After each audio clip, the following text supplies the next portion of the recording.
Double entry, book keeping, transaction analysis.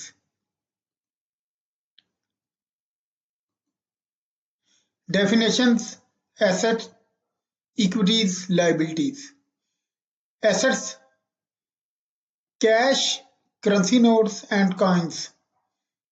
Asset की मिसाल में कैश है, करेंसी नोट्स हैं, कॉइन्स हैं। बैंक में एसेट के अंदर balances with banks in different या करंट अकाउंट्स हैं। इसी तरह डेटर्स आर अकाउंट रिसीवेबल हैं, जिनसे हम पैसे लेंगे, जिनको हमने सेल किया था, उधार सेल किया था। Outstanding or accrued income, income earned but not yet received. Outstanding income आएगी, अक्रूड इनकम है, यानी इनकम अर्नड तो होगी है लेकिन अभी तक रिसीव नहीं की। इसकी मिसाल है interest on loan, advances. Loan के ऊपर जो इंटरेस्ट है वो अभी हमने रिसीव नहीं किया लेकिन वो अप्रूव कर गया है। स्टॉक और मर्चेंडाइज, फिनिश गुड्स हैं स्टॉक और मर्चेंडाइज। मर्चेंडाइज सामान तिजारत को भी कहते हैं। फिनिश गुड में शामिल है इसमें, इन मर्चेंडाइजिंग बिजनेस में रॉ मटेरियल है, वर्क इन प्रोसेस है एंड मैन्युफैक्चरिंग प्रोडक्ट्स हैं इन मैन्युफैक्चरिंग कंसर्न में। और ट्रेडिंग के बिजनेस में स्टॉक होगा जिसको हम इन्वेंट्री भी कहेंगे। Supplies: material like stationeries, wrapping papers used in operating the business. ये सप्लाईज में आएंगे। स्टेशनरी हैं, रैपिंग पेपर्स हैं, मुख्तलिफ छोटी छोटी चीजें हैं जो इस्तेमाल हो रही हैं। स्टोर्स हैं, लुब्रिकेंट्स हैं, बेल्टें वगैरह, फ्यूल हमने रखा हुआ है, मेडिसिन को केमिकल रखे हुए हैं। पैकिंग एंड एडवर्टाइजिंग मटीरियल्स है, held by manufacturing for consumption. Store में ये यूज होने के लिए चीजें पड़ी हैं जो मैन्युफैक्चरिंग बिजनेस में इस्तेमाल हो रही हैं। प्रीपेड और deferred expenses, advances payment for service और बेनिफिट टू बी रिसीव्ड। ये प्रीपेड एक्सपेंसेस हैं, जिस तरह इंश्योरेंस हमने प्रीपेड कर दी है। एडवांस पेमेंट फॉर सर्विस और benefits to be received in future. Rent और insurance premium paid in advance, rent भी एडवांस हम दे देते हैं। तो मतलब 3 साल का रेंट आपने एडवांस दिया हुआ है तो हर महीने उसके अंदर से कटता जाएगा। तो जितनी देर वो प्रीपेड रहेगा उतनी देर वो बैलेंस शीट में एसेट की साइड पे लिखा जाएगा। फर्नीचर हैं, टेबल हैं, काउंटर हैं, चेयर वगैरह हैं। मशीनरी में मूवेबल एंड फिक्स्ड मशीनरीज है। मैन्युफैक्चरिंग यूनिट में ये मशीनरीज वगैरह यूज हो रही हैं, मूवेबल भी हैं, कुछ फिक्स्ड है।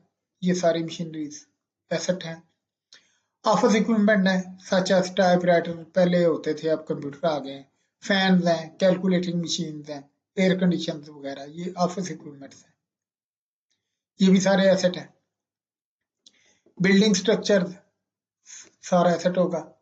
Land a piece of ground, ठीक है, लैंड भी हमारा एसेट होगा। Patent, exclusive right to manufacture and invented products.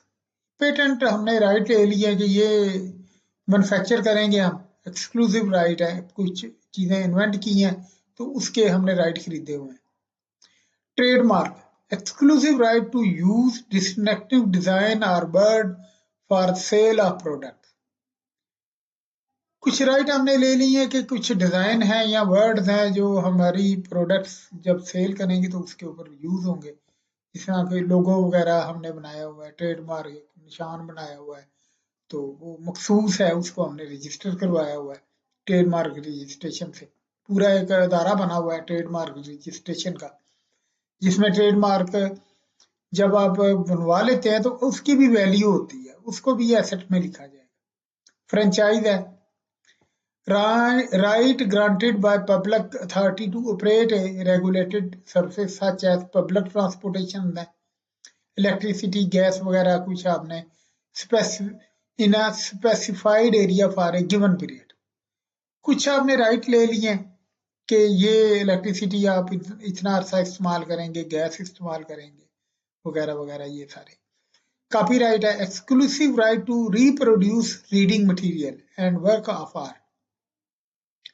कुछ आपने मटेरियल लिखा है, उसके आपने कॉपीराइट ले लिए हैं, ये भी एसेट होंगे। गुडविल है attribute enabling a concern to earn super profit. ये गुडविल भी आपका एसेट है। ये उस सूरत में लिखते हैं जब ये बिजनेस सेल हो रहा होता है, ट्रांसफर हो रहा था किसी जगह पे, एक प्रोपराइटर अगर दूसरे को बेच रहा है या पार्टनरशिप इंजेक्ट हो रही है, तो वहां पे वो पूरे बिजनेस की वैल्यू जहां पे लगती है, उसकी गुडविल की वैल्यू भी लगती है। ये भी एसेट होगा। उसके बाद है equities, outsider equities are liabilities and proprietors equities are proprietorship. Equities जो हैं, आउटसाइडर इक्विटी और लायबिलिटीज होती हैं, और प्रोपराइटर्स इक्विटीज और प्रोपराइटरशिप होती है। लायबिलिटीज में क्रेडिटर और अकाउंट पेएबल हैं, debts owing to supplier of goods and services, ये हमारे क्रेडिटर हैं जिनको हमने उधार, जिनसे हमने माल खरीदा हुआ है, इनके पैसे देने हैं हमने। बैंक से हमने लोन लिए हुए थे, या बैंक ओवरड्राफ्ट है, टेम्परेरी ओवरड्राफ्ट ऑफ बैंक है, करंट अकाउंट वगैरह। अब ये बैंक ओवर ओडी नहीं देता, बैंक लोन ही ज्यादातर चलते हैं। बैंक ओडी उन कंसर्न को देगा, उन अदारों को देगा जो बहुत ज्यादा हाईली उनकी जो रेपुटेशन होती है और उनका बिजनेस बहुत बड़ा होता है, और उनकी एक लिमिट बना देते हैं कि इससे ज्यादा हम ओडी नहीं देंगे। टैक्स पेएबल टू गवर्नमेंट्स, ये कुछ सेल टैक्स पेएबल था, अकोमुलेट होता जा रहा है, ये बाद में आपने पे करना है, ये भी लाइबिलिटीज का हिस्सा बन जाएगा। आउटस्टैंडिंग एक्सपेंसेस हैं, debts owing on account of incurred but uncharged expenses, salary earned by cashier not yet paid। Salary अभी आपने देनी है, इकट्ठी होती जा रही है, तो वो अभी आउटस्टैंडिंग एक्सपेंसेस, सैलरी पेएबल बन जाएगा। प्रीपेड और deferred revenue, income unearned but received in advance. मिसाल है इसकी, rent received in advance from a tenant. मुजारे को आपने जमीन दी हुई है, तो आप उससे एडवांस इनकम ले लेते हैं, उसको प्रीपेड और डेफर्ड रेवेन्यू कहा जाता है। Public deposits, loan borrowed from public usually for a year और टू। कुछ लोगों से आप कर्जा ले लेते हैं, तो वो आपने बिजनेस चलाने के लिए आपने कर्जा लिया हुआ है, तो उसको भी आप public deposit, loan borrowed from public लिख लेते हैं, ये भी लाइबिलिटी है। डिबेंचर और बॉन्ड पेएबल, ये long term borrowing bye A company through a formal instrument under the seal of the company. ये उस सूरत में पब्लिक लिमिटेड कंपनी है या प्राइवेट लिमिटेड कंपनी है जहां पे आपने बॉन्ड बना दिए हैं, कुछ डिबेंचर बना के आप उनको सेल कर देते हैं, तो उसमें ये होता है कि कुछ जो डिबेंचर हैं वो आपने सेल किए हैं, कुछ डिबेंचर ऐसे हैं जो आपने खरीदे हुए हैं। अगर आपने तो खरीदे हुए हैं, तो उनके पैसे आपने देने हैं, तो डिबेंचर और बॉन्ड पेएबल में आ जाएंगे। अगर आपने डिबेंचर या एसेट कोई इस तरह के खरीदे हुए हैं, तो वो आपके बॉन्ड जो है वो एसेट वाली साइड में लिखे जाएंगे। Proprietorship, capital owners contribution plus subsequent profit added to its less subsequent loss deducted therefrom. Proprietorship में कैपिटल हम लिखते हैं जहां पे ऑनर्स कंट्रीब्यूशन है, मसलन एक ऑनर ने 20 लाख रुपया लगा के बिजनेस शुरू किया है, तो वो उसका कैपिटल होगा। और अगर बिजनेस चल पड़ा है, तो अगर तो उसमें प्रॉफिट हो रहा है तो उसमें ऐड होता जाएगा, और अगर लॉस होता जा रहा है या खर्चे वगैरह होते जा रहे हैं, ऐसे लेस होते जाएंगे।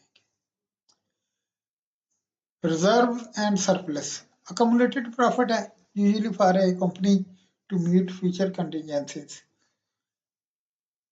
ये ज्यादातर कंपनीज अपना प्रॉफिट जो है वो रिजर्व रख लेती है, अकमुलेट कर लेती हैं, ताकि कुछ कंटीजेंसीज अगर फ्यूचर में आ रही है तो वहां पे ये उससे खर्च किया जाए। उसके बाद डेफिनेशन है अकाउंट की। An account is a book keeping device used in recording and summarizing the increase or decrease in each asset or equity item. Equity item के ग्रुप के अंदर लाइबिलिटीज भी आ जाती है। An asset is a book keeping sorry, an account is a bookkeeping device used in recording and summarizing the increase or decreases in each asset or equity item.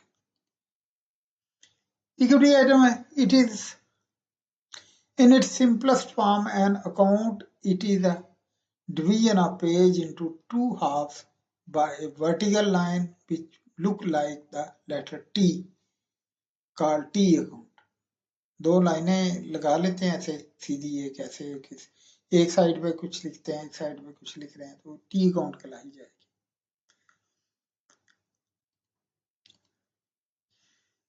This T account has two sides, one side for the increase और addition and the other side for the decreases or subtractions. By convention, asset increases are placed on its left side and asset decreases on its right side. एक T account लगी हुई है, अगर asset में इजाफा हो रहा है तो उसकी लेफ्ट साइड पे लिखेंगे, और अगर डिक्रीज हो रहे हैं तो उसकी राइट साइड में लिखेंगे। Any asset account left side में अगर इंक्रीज हो रहा है तो यहाँ पे लिखेंगे, ये टी अकाउंट बनी हुई है। और राइट साइड में अगर एसेट डिक्रीज हो रहा है तो वो राइट साइड पे लिखेंगे। टी अकाउंट का कंसेप्ट इस तरीके से एसेट के बारे में। Thus, equities increases appear on right side और equity decreases appears on left side. Equity account बना लेते हैं टी अकाउंट इक्विटी की। लेफ्ट साइड में अगर इक्विटी डिक्रीज हो गई है तो वो लेफ्ट साइड में लिखी जाएगी।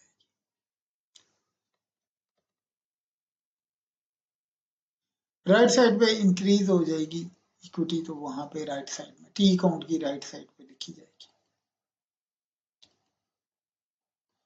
Debit and credit. Conventionally, the left side of an account is called the debit side, abbreviated DR. The right side thereof is called the credit side, abbreviated CR. दोबारा debit और credit की definition है। Conventionally, the left side of an account is called the debit side, जिसकी abbreviation DR है। The right side thereof is called the credit side, abbreviated CR. An amount entered on the left debit side are termed debits, and the account is said to be debited. Amount entered on the left side को debit side कहते हैं, are termed debits and the account is said to be debited. And the amount recorded on the right credit side are termed credits and the account is said to be credited. बड़ी अहम definition है। Debit और credit की side है T account की, एक side को debit कहेंगे, एक साइड को क्रेडिट कहेंगे। Amount entered on the left side, debit side को उसको डेबिटेड कहेंगे। अगर हम क्रेडिट साइड पे अमाउंट लिख रहे हैं तो कहते हैं अकाउंट क्रेडिट है और account said to be credited. The difference between the total debit and credit is the account balance. The difference between the total debits and total credits is the account balance.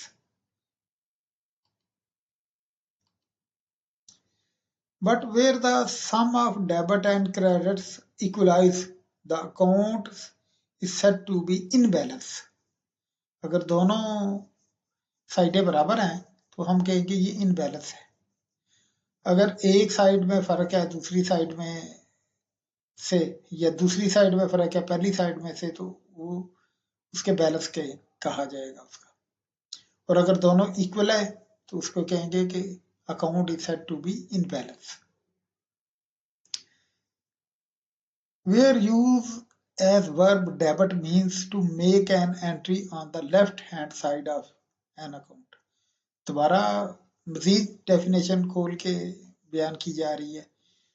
Where uses as verb debit means to make an entry on the left hand side of an account, and credit implies to record an entry on the right hand side of an account, and credit implies to record an entry on the right hand side of an account।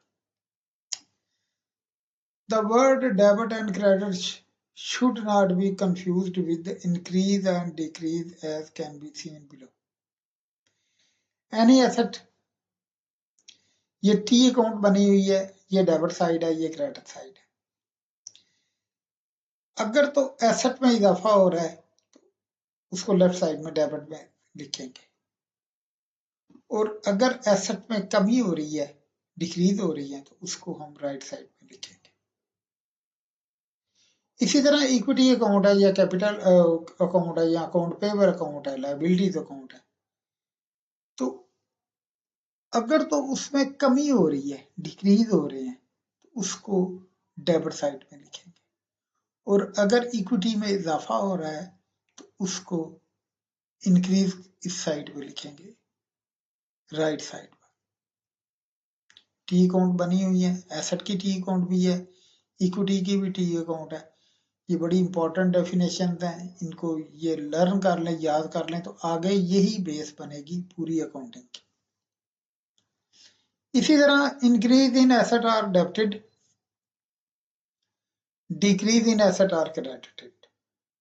ये याद कर लें, ये बड़ी important है। Increase in assets are debited, decrease in assets are credited, increases in equities are debited, decreases in equities are credited।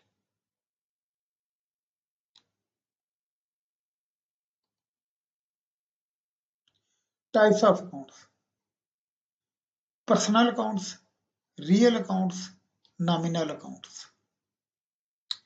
Types of accounts में personal accounts हैं, real accounts हैं, नॉमिनल अकाउंट्स हैं। Personal accounts, account relating to person और firms are called personal accounts. Personal accounts can be take the following forms: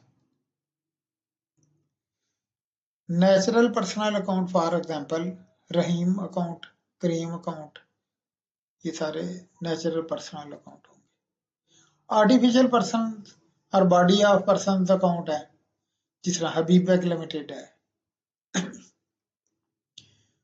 Bengal oil mill limited है, और any institution और club account, उसको artificial person कहेंगे। Representative personal account, when an account represents certain person or persons, then it is called a representative personal account। For example, if a business is not able to pay salary for the last 2 months to the worker, then the workers will be treated as creditors of the business। The amount due to these employees will be edited and put under one common title account, salaries outstanding account। ये representative personal account कहलाया जाएगा।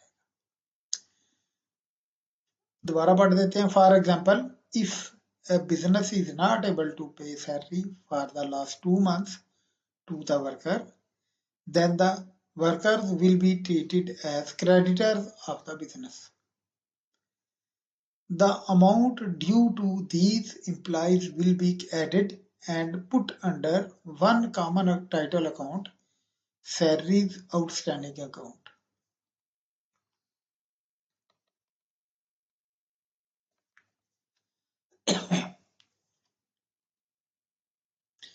Real or proprietary account. Accounts of proprietors and things. Accounts of properties and things are those which keep record of properties or things owned by a trader.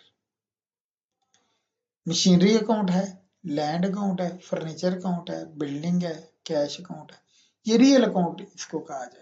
Real account है जो एक वजूद रख रहे हैं, जिनको आप प्रोप्राइटरी अकाउंट है जिसको पकड़ा जा सकता है, देखा जाए कि रिकॉर्ड ऑफ प्रोप्राइटरीज और things owned by A trader. Machinery है, लैंड है, फर्नीचर है, बिल्डिंग है, कैश वगैरह है। These accounts have existence and they are tangible, therefore called real account. Tangible है, छुए जा सकते हैं, देखे जा सकते हैं, real account. Nominal or proprietary account.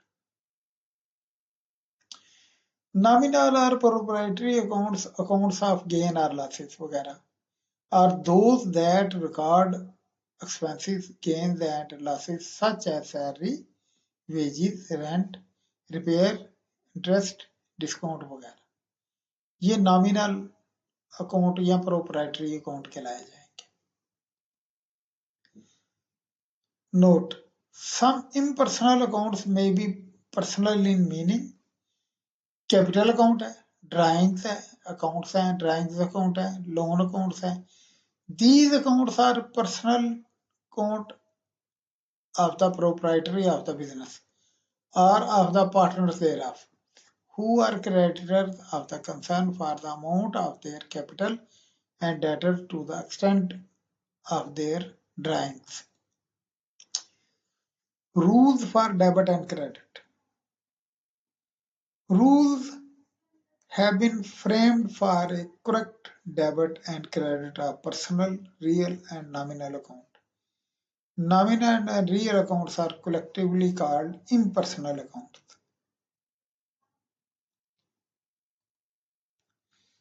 Debtor the receiver, creditor the giver.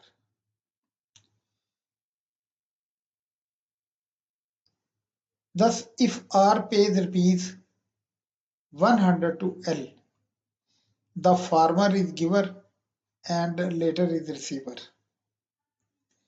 Hence, in R's book, debit L, where the receiver by rupees 100, and in L accounts, credit R, the giver by rupees 100.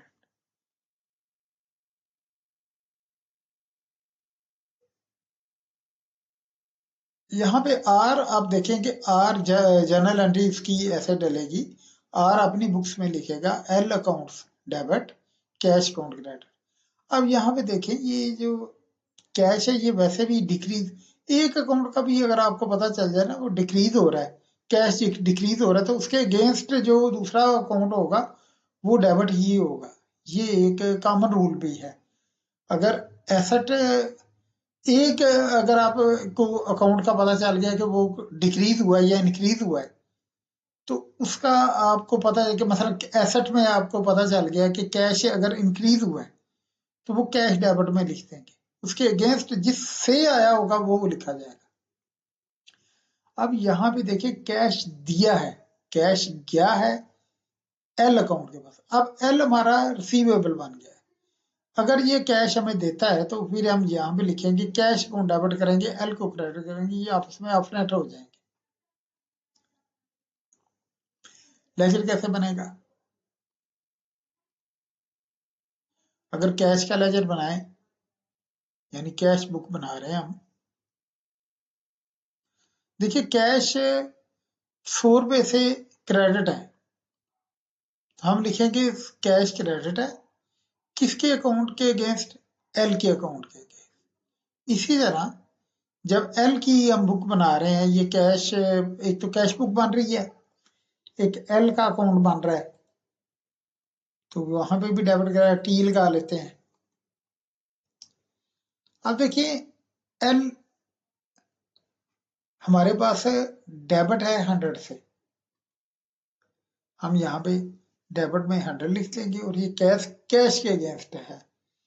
इसी तरह जब दूसरी side पे देखेंगे, L अपनी books बनाता है, वो जनरल एंट्री कैसे डालेगा, उसके पास कैश इंक्रीज हुआ है, उसके पास कैश आ गया और आर अकाउंट से आया, यानी ये आर अकाउंट ने उसको कैश दिए। अब देखिए उसने अपने पास इसको डेबिट किया, आर को क्रेडिट किया। यहां पे देखें यहां पे कैश चला गया, कैश क्रेडिट हुआ और इसके पास कैश आया। अगर इनको क्रॉस किया जाए, इसको और इसको काटा जाए, तो ये देखें दोनों आपस में नील हो जाते हैं। तो अकाउंट यही बनते हैं, L account debit, R account credit. अगर कंपाउंड एंट्री अगर एक ही इसको बना के चेक किया जाए। बहरहाल अब एल अपने पास से लेजर कैसे बनाएगा, एल कैश का अकाउंट खोल रहा है, टी अकाउंट लगाई, कैश देखें डेबिट है, तो यहाँ पे डेबिट में कैश लिख लेगा, लेकिन आर से आया है तो नरेशन में आर लिख लेगा।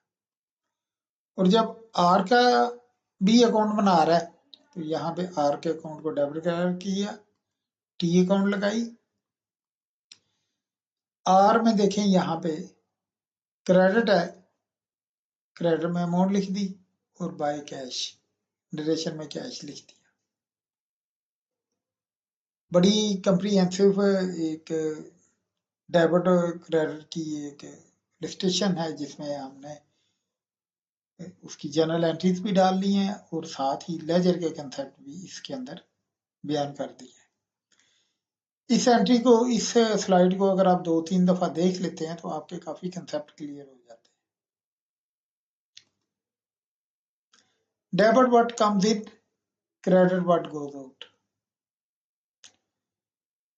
इन द प्रीवियस स्लाइड जो मैंने बयान की है, उसमें cash comes in the receiver L and cash goes out from the receiver R. Accordingly, L in his books debit cash by rupees 100 and R in his books credit cash by 100। ये पहले जो पीछे जो slide चली हैं, ये same उसी को आप देखें तो ये सारे कंसेप्ट उसी के अंदर से लिए गए। Debit the expenses are loss, credit the revenue और गेन।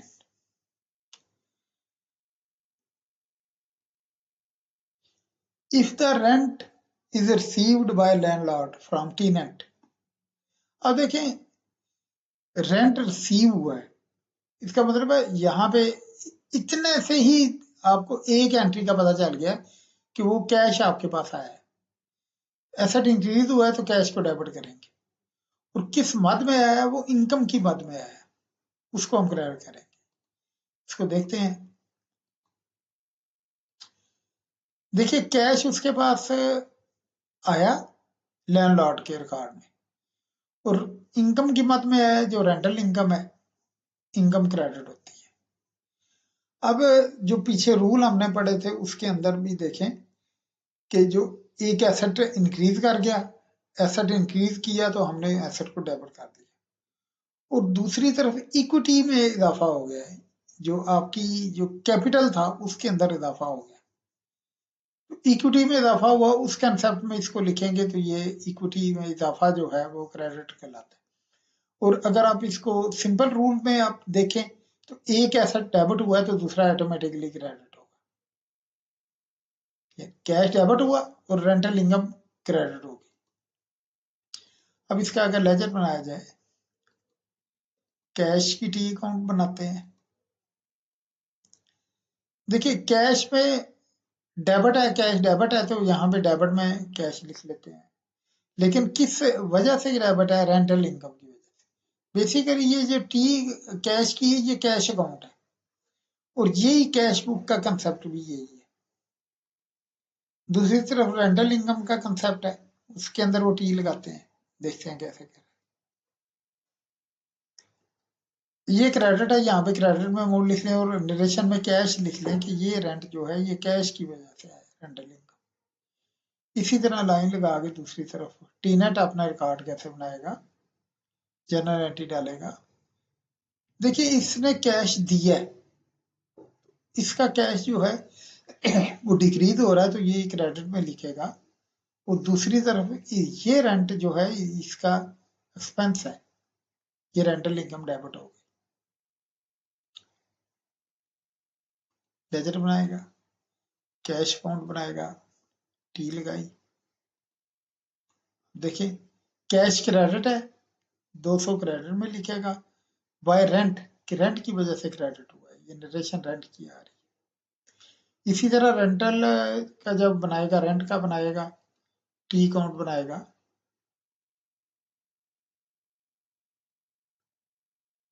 रेंट डेबिट है, 200 रुपया लिखेगा डेबिट में, और नरेशन में लिख देगा ये कैश की वजह से। ये जो पीछे स्लाइड थी ये सेम उसी की तरफ की है, तो इसमें थोड़ा सा ये है कि इधर एक्सपेंस बन गया, ये रेंटल इनकम बन गई है। तो ये कंसेप्ट भी अगर अगर आप 2-3 दफा इस स्लाइड को देख लेते हैं तो ये कंसेप्ट भी आपके क्लियर हो जाएंगे। इसी के अंदर ही टी काउंट भी समझाई गई है, लेजर भी कंसेप्ट उसका बताया गया कि ये कैसे करना है। ये अगर तो ये टी काउंट के अंदर लेजर बन रहे हैं तभी ये अगर रनिंग बैलेंस बनाने हैं तो वो भी रनिंग बैलेंस में ये होता है कि डेबिट क्रेडिट और बैलेंस इकट्ठा लिखा होता है, डेबिट क्रेडिट और बैलेंस, रनिंग बैलेंस। लेकिन ये जो ब्रिटिश अकाउंटिंग स्टाइल है, जो सीए में, आई कॉम में, बी कॉम में, ये सारा जो है ये ब्रिटिश अकाउंटिंग स्टाइल पढ़ा जाता है और ये पढ़ाया जाता है। इसमें आपने टी अकाउंटिंग से ही लेजर को डिफाइन करना और चलाना होता है। Note that debit and credit tally in each cases. Types of accounts हैं। Personal debit the receiver, credit the giver. Personal account में debit receiver, credit the giver. Real में debit what comes in, credit what goes out. Real में तो बड़ा ही आसान है कि अगर रियल में एसेट आ रहे हैं तो वो डेबिट है, एसेट जा रहे हैं तो वो क्रेडिट है। नॉमिनल में debit expenses and losses, credit revenue gain. अब नॉमिनल में ये चीज याद रखें कि जितने भी एक्सपेंसेस होंगे वो डेबिट होंगे, जितने भी लॉसेस हो जाएंगे वो भी डेबिट होंगे, जितनी भी इनकम होगी, जितने भी गेन होगी वो क्रेडिट होगी। ये रूल अगर याद कर लिए जाएं तो ये सारी अकाउंटिंग इसी के अंदर है। एसेट में व्हाट कम्स इन, जो चीज आ रही है वो डेबिट कर दें, जो जा रही है वो क्रेडिट कर दें। तो ये एसेट रियल में आ जाएगा। पर्सनल में debit the receiver, credit the giver, ये पर्सनल अकाउंट में आ जाएगा। ज्यादातर जो प्रॉब्लम बन रही होती है वो यहाँ पे बन रही होती है कि समझ नहीं आ रही होती स्टूडेंट्स को कि ये नॉमिनल एक्सपेंसेस को कैसे वो करना है। लॉसेस जितने भी होंगे वो डेबिट होंगे, जितने भी खर्चे होंगे डेबिट होंगे, जितनी भी परचेज होगी वो डेबिट होगी। अब परचेज का इसने यहाँ पे इसमें नहीं लिखा हुआ, लेकिन जितनी भी परचेजेज होंगी वो डेबिट होंगी। जितनी भी सेल होंगी, सेल का लेजर वो हमेशा सेल क्रेडिट होगी।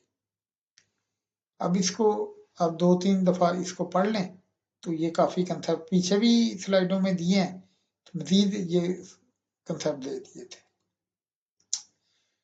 Debit of nominal item represent expenses which decrease owner's equity.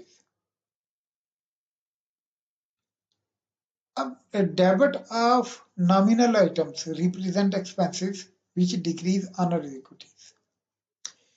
Credit of nominal item, however, implies revenue or gain and increase unearned equities.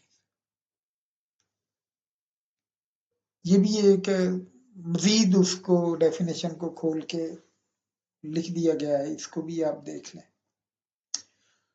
To verify the periodical operating result, these debit and credit are properly placed under income statement called profit and loss account, which close by a transfer of its balance. Debit balance represent a net loss and credit balance net profit of the capital.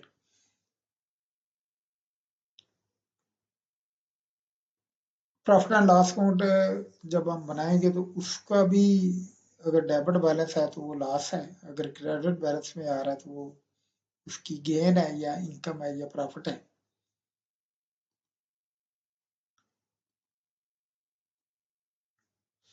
Are real and personal accounts which close with balances and appear on a sheet called balance sheet. Real और personal account जब इनको हम इनके laser बना लेंगे T account से तो उनके बैलेंस हम करेंगे. जो भी उनके बैलेंस आएंगे उनको जब जिस शीट में लिखा जाएगा उसको बैलेंस शीट कहा जाएगा. जितने भी हमारे एक्सपेंसेस होंगे, इनकम होंगी, उनको हम प्रॉफिट एंड लॉस की शीट में लिखेंगे. उनके जब जो जितने भी हमारे इनकम के लेजर होंगे उनके बैलेंस करेंगे, जितने भी हमारे एक्सपेंसेस के लेजर होंगे उनके बैलेंस करेंगे. उन सारे बैलेंसेस को उठा के जिस अकाउंट में डालेंगे उसको प्रॉफिट एंड लॉस अकाउंट कहा जाएगा. और जितने भी हमारे रियल अकाउंट होंगे जिसमें एसेट्स हैं, लाइबिलिटीज हैं, तो ये सारे अकाउंट जितने भी होंगे ये सारे जब इनके हम बैलेंस क्लोज करेंगे, इनके लेजर बना लेंगे, इसके एंड पे बैलेंस करेंगे, उनके बैलेंस उठा के हम जिस शीट में रखेंगे उसको बैलेंस शीट कहते हैं. Debit balance represent assets and appears on the right side of the balance sheet. Credit balances denote liabilities and appears on the left side of the balance sheet. ये आगे जाके balance sheet आनी है तो ये basically इसी chapter में इसी स्लाइडों पे थोड़ा सा उनके बारे में भी बता दिया गया है. पीछे वैसे भी मैंने डेफिनेशन बता दी थी एसेट्स की, लाइबिलिटीज, प्रोप्राइटर और वो सारी डेफिनेशन भी आ गई हैं. पीछे थोड़ा सा उसके डेबिट क्रेडिट के रूल भी आ गए, थोड़े से लेजर भी बता दिए, जर्नल एंट्रीज भी बता दी कैसे करनी है. अब जो लेजर होंगे जिनके बैलेंस हम क्लोज करते जाएंगे वो बैलेंस जो है उठा के प्रॉफिट एंड लॉस और बैलेंस शीट में रखते जाएंगे.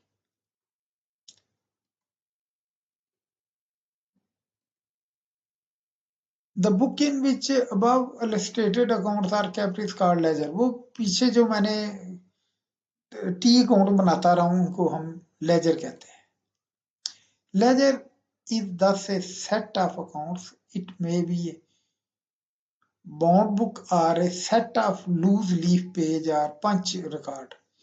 अब तो ये बुक्स बनी होती हैं, पहले ये था कि लीफ पेज होते थे, पंच कार्ड होते थे, लेकिन अब लेजर जो है वो बुक्स बनी होती हैं जिनके अंदर लिखी जाती है.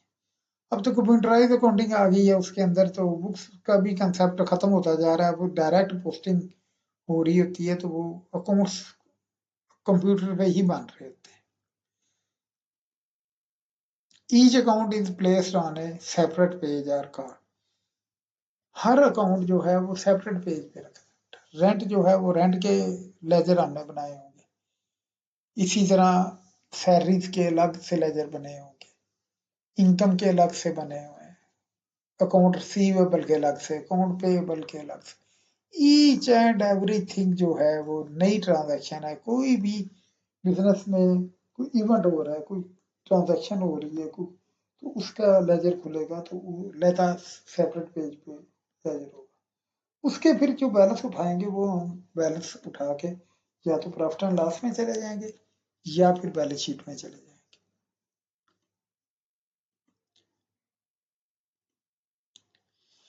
Based on the volume of business and the policy of management is concerned, maintain one ledger or several ledger likes. Creditor ledgers contain a personal account of all the suppliers of the account or creditor. अब होता ये है कि creditor laser उसने कहा कि एक ही भी बनाया जा सकता है। मिसाल के तौर पे अगर आप कारोबार कर रहे हैं तो आप तकरीबन 50 लोगों से चीजें खरीद रहे हैं। अब जब हम बैलेंस शीट में लिखेंगे तो हम क्रेडिटर 50 नहीं लिखेंगे। हम ये नहीं लिखेंगे ए क्रेडिटर है हमारा, बी क्रेडिटर है, सी क्रेडिटर, डी से इतने लेने, तीन सी, एक्स से वाई से, इस तरह मुख्तलिफ नामों से जो हमने लेजर खोले हुए हैं हम उनके बैलेंस शीट में नहीं लिखेंगे। हम उन सब के बैलेंस उठाएंगे। एक हमने क्रेडिटर का लेजर खोला हुआ है, उसके अंदर हम पेस्ट करते जाएंगे। वो लेजर का टोटल जो होगा वो उठा के बैलेंस शीट में फेंक देंगे। देखिए इसमें एंट्रीज आती हैं बिलफर्ज हर महीने की एक एंट्री आती है। अगर 500 कस्टमर हैं या हमारे जो क्रेडिटर हैं 500 के करीब हैं जिनसे हम माल ले रहे हैं, तो उनकी हर महीने जो एंट्रीज आएंगी वो 500 आएंगी इसके अंदर, सबके बैलेंस आ जाएंगे कंट्रोल अकाउंट में। और उनका टोटल जो होगा वो एक ही टोटल फिगर होगी, वो बैलेंस शीट में चली जाएगी। लेकिन दूसरी साइड पे जो 500 हमारे जो क्रेडिटर हैं उनके अंदर तो ट्रांजैक्शन होती जा रही है। कभी हम उनको पेमेंट कर रहे हैं, कभी पेमेंट आ रही है, कभी माल रिटर्न हो रहा है, कभी हम परचेज करिए आ रहे हैं, तो उसमें तो एंट्री लगती जा रही है ना। तो अगर वो सबके अकाउंट उठा के बैलेंस शीट में फेंके जाएं तो बैलेंस शीट के अंदर तो क्रेडिटर का जो है वो बहुत बड़ा पोर्शन बन जाएगा। इसीलिए जो है यहाँ पे एक अकाउंट बना लिया जाता है जिसको जिसको कंट्रोल अकाउंट भी हम कह सकते हैं। इसके अंदर हम मुख्तलिफ जो हमारे लेजर होंगे उनके बैलेंस उठा उठा के यहाँ पे फेंकेंगे और इसको जब टोटल करेंगे तो यही टोटल उठा के हम ये कह सकते हैं कि हमारे टोटल क्रेडिटर इतने हैं। देखिए ना, मसलन 1 करोड़ रुपया हमने देना है,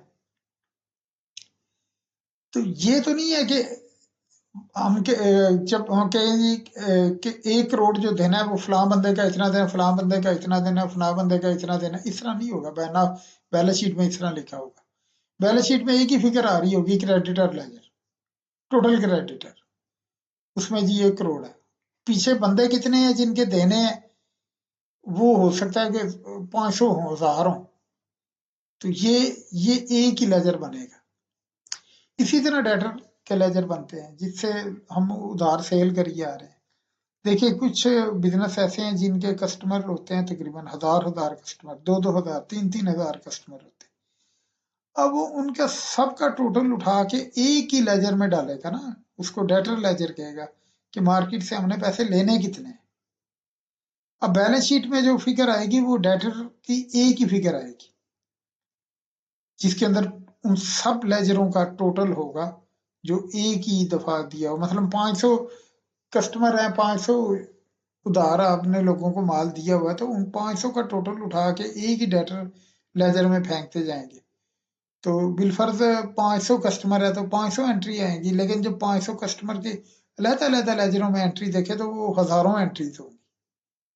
तो जब ये 500 एंट्रीज का टोटल करेंगे तो ये एक ही फिगर होगी। उसमें पता चल जाएगा कि टोटल हमारे पास डेटर कितने हैं जो मार्केट से हमने पैसे लेने हैं। ये अकाउंट जो है वो डेटर बैलेंस शीट में जो है वो डेटर लेजर आएगा। इसी तरह जो पैसे देने हैं लोगों के उसका नाम क्रेडिटर लेजर आएगा, एक ही लेजर होगा, जनरल लेजर। बाकी जितने भी अकाउंट होंगे वो जनरल लेजर बन जाएंगे। फिर इसीलिए जो बैलेंस शीट की तादाद जो लेंथ है वो थोड़ी होगी, छोटी होगी। हो सकता है उसके टोटल अकाउंट जो है वो देखना कि एक क्रेडिटर है, इसके अंदर 500 हमारे थे जिनको हमने पैसे देने लेने, इसी तरह डेटर्स हैं जिनसे पैसे लेने हैं, ये हमारे हजार हैं। जबकि ये एक एक फिगर आई है, तो इस तरह जो एक्सपेंसेस के लेजर हैं वो एक एक लेजर है। जब उनको सबको कमुलेट करेंगे तो हो सकता है ये टोटल बिजनेस के लेजर जो है वो 20 या 25 हो। तो बैलेंस शीट बननी भी बड़ी आसान हो जाएगी और हमारी जो प्रॉफिट एंड लॉस है वो भी बड़ा इजीली हम बना सकेंगे। इसी तरह जब एक पूरा अदारा होता है, एक आप बैंक का देख लें, बैलेंस शीट आप देख लें बैंक की, तो वो एक कंप्रीहेंसिव 2-3 पेज पे ही वो सारा उसने बनाया होता है। जबकि उसके पीछे अगर लेजर देखे जाएं तो वो सैकड़ों लेजर होते हैं। उन लेजरों के टोटल उठा उठा के बैलेंस शीट में उसने डाले होते हैं। तो ये जो आगे जाके जो बैलेंस शीट बनती है उसके अंदर फिर उन अकाउंट्स की तादाद कम हो जाती है।